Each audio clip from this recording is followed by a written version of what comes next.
Hello guys, welcome back to my YouTube channel.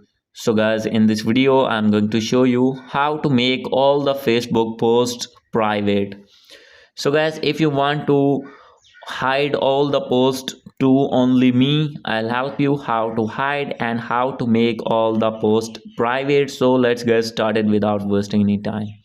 First of all guys, you need to connect an internet connection and open your Facebook app.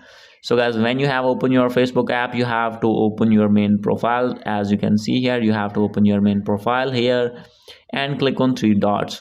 So guys, when you have opened this type of interface, you have to click on activity log. So guys, after this you will find this type of interface here.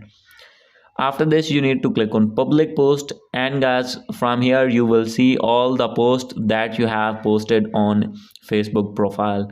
I have did only one post here, therefore showing only one post. So guys, if you have posted multiple posts, you will see here, and guys, after this you have to click on all the posts will be selected, and after this you have to click on three dot, and guys, you will see this type of interface. Click on change audience and click on change audience. From here you can select only me and click on change, and guys, after this all the posts will be private on your Facebook.